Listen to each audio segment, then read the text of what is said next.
Hola, ¿cómo están? Mi nombre es Claudio Bravo Tirado, alumno de la carrera de Psicología en la modalidad semipresencial en la Universidad UNIAC en el tercer año ya. Lo que voy a presentar a continuación es el mapa conceptual que corresponde al cierre ya de la asignatura de Psicología Organizacional y vamos a tratar en él de explicar algunos de los conceptos esenciales que hemos aprendido durante las clases. Lo primero es que la psicología organizacional, podemos decir, tiene dos grandes áreas de búsqueda. Una tiene que ver con la comprensión del comportamiento humano individual, interpersonal, grupal y organizacional en relación a su entorno. Es decir, nos encontramos ya con una psicología que no está enfocada en el individuo solamente de manera aislada, sino que en relación al entorno y a donde le toca desempeñarse habitualmente. En este caso, la mayoría de nosotros trabaja ligado a alguna organización. Este es un fenómeno que ya se arrastra durante varios años ya. Y por otro lado, la psicología organizacional busca intervenir en estas organizaciones.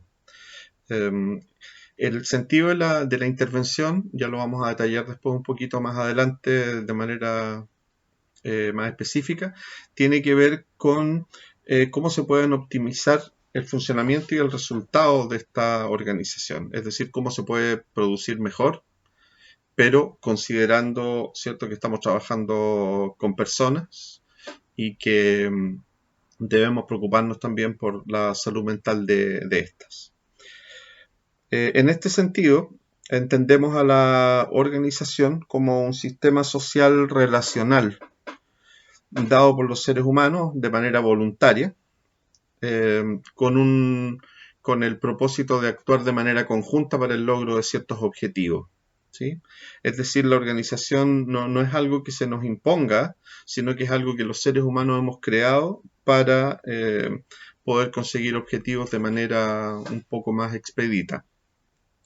La organización se puede entender o se puede estudiar en el sentido del comportamiento también. Así como se estudia el comportamiento, la psicología puede estudiar el comportamiento de los seres humanos, también la psicología organizacional puede estudiar el comportamiento de las organizaciones en su conjunto. Y en este sentido nos sirve para entender cómo el comportamiento afecta al desempeño de las organizaciones también.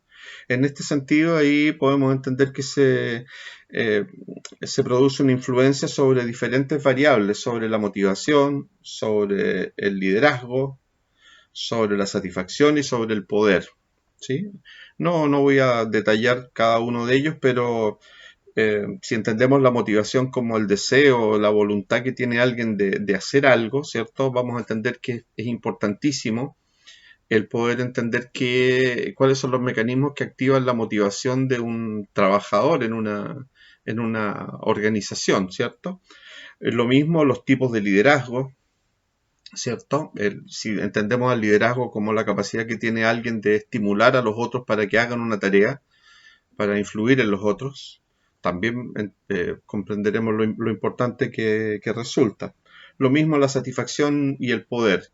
Quizás en el poder especificar que no es lo mismo que el liderazgo, entendimos ahora en esta asignatura, en el sentido de que podemos tener liderazgo y no tenemos el poder, y podemos tener poder nominal y no ser líderes. ¿Sí? Por otra parte, habría que entender que este sistema social relacional se manifiesta fundamentalmente, como decíamos, en las organizaciones donde nosotros trabajamos. Y el trabajo en ese sentido lo entendemos como en una de las tantas definiciones. Yo he elegido una que me parece bastante abarcadora, que dice que es una actividad retribuida o no, que tiene un carácter productivo y creativo y que permite obtener, pero también producir o prestar bienes, productos o servicios. ¿Sí? Me parece que es una definición bastante amplia dentro de todas las que vimos y que permite, ¿cierto?, una mirada un poquito más extensa. Ahora nosotros decíamos que este sistema social relacional que es la organización, um, se configura también en grupos y equipos de trabajo, es decir, dentro de las organizaciones hay grupos y hay equipos de trabajo. Obviamente tenemos grupos que pueden ser formales y tenemos grupos informales, es decir, hay grupos de trabajo en los que uno cae de acuerdo también a la especialidad y al trabajo que desarrolla dentro de la organización, pero también hay grupos informales, por ejemplo, los grupos de amistades que uno establece dentro de la organización. En este sentido hay que rescatar la importancia de la organización porque no es solamente el lugar donde nosotros vamos a desempeñar una función laboral, sino que también hay toda una red social que se va tejiendo en esta convivencia relacional que se da al interior de ella. Eh, Ahora, decíamos que los grupos y equipos de trabajo los podemos entender como una instancia psicológica, pero también como una instancia entonces social y sociológica dentro del contexto de la organización. ¿Y cuál es el objetivo? ¿Qué es lo que buscan estas instancias? Fundamentalmente que los individuos que están dentro de la organización, ¿cierto?, interactúen de manera interdependiente, ¿cierto?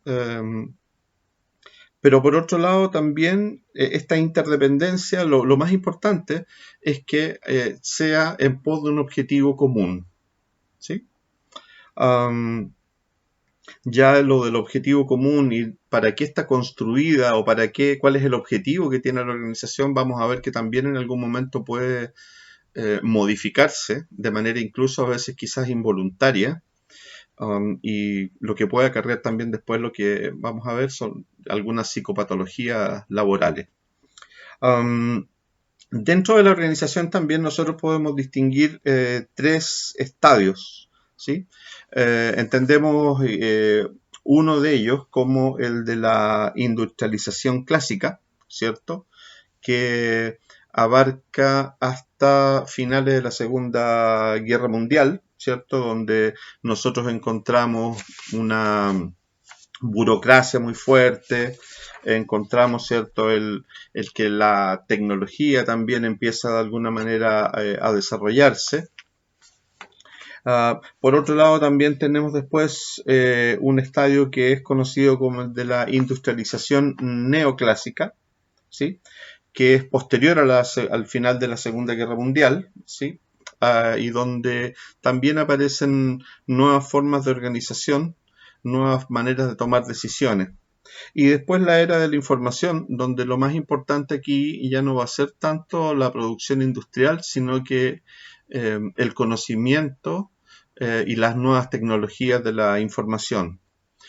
Esto es muy llamativo porque nosotros quizás podríamos decir que estamos ahora en esta era de la información, sobre todo con lo que nos ha ocurrido a muchos de nosotros que hemos tenido que empezar a desarrollar el teletrabajo, en donde empieza la tecnología, en este caso de las comunicaciones, a jugar un papel mucho más preponderante que lo que había jugado hasta hace quizás un par de meses atrás. Por otro lado, también decíamos que las organizaciones, ¿cierto?, son, al igual que los seres humanos individuales, se pueden enfermar.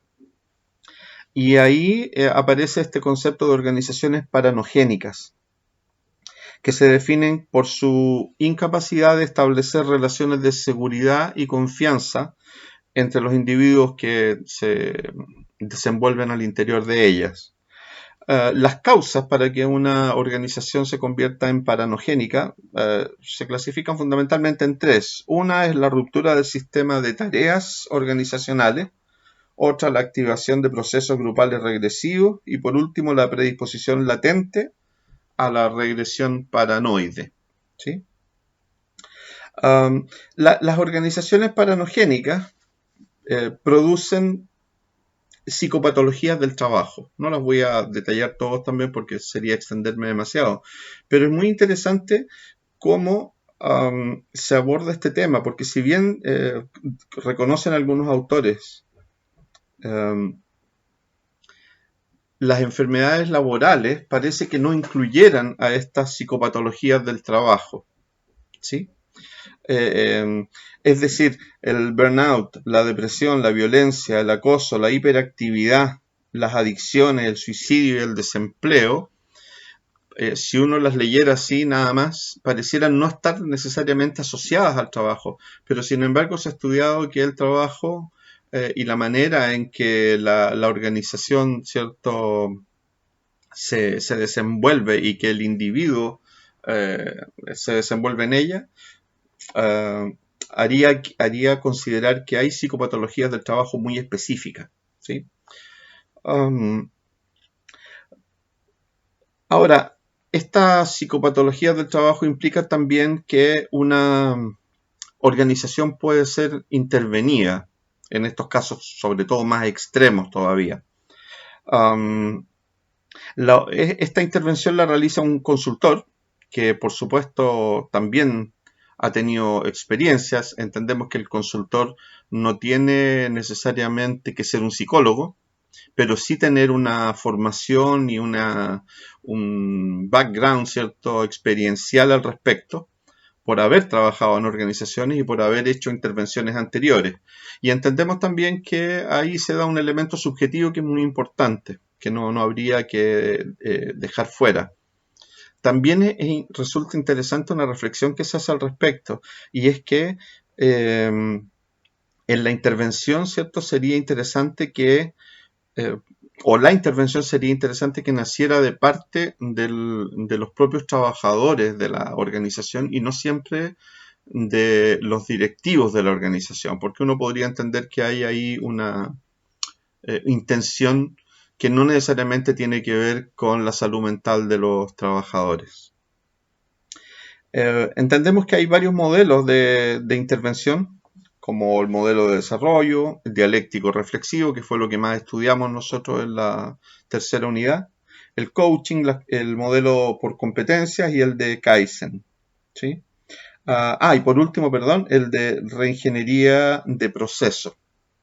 Ahora, más allá de la definición de cada uno de estos modelos, eh, es importante entender que, así como, repito, los individuos se enferman, las organizaciones también se pueden enfermar, pero así como nosotros nos podemos recuperar y sanar, las organizaciones también pueden hacerlo.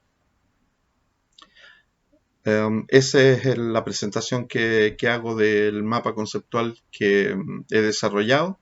Espero que haya sido lo suficientemente claro. He dejado varios conceptos y elementos fuera porque si no sería extenderme demasiado en el tiempo. Muchas gracias.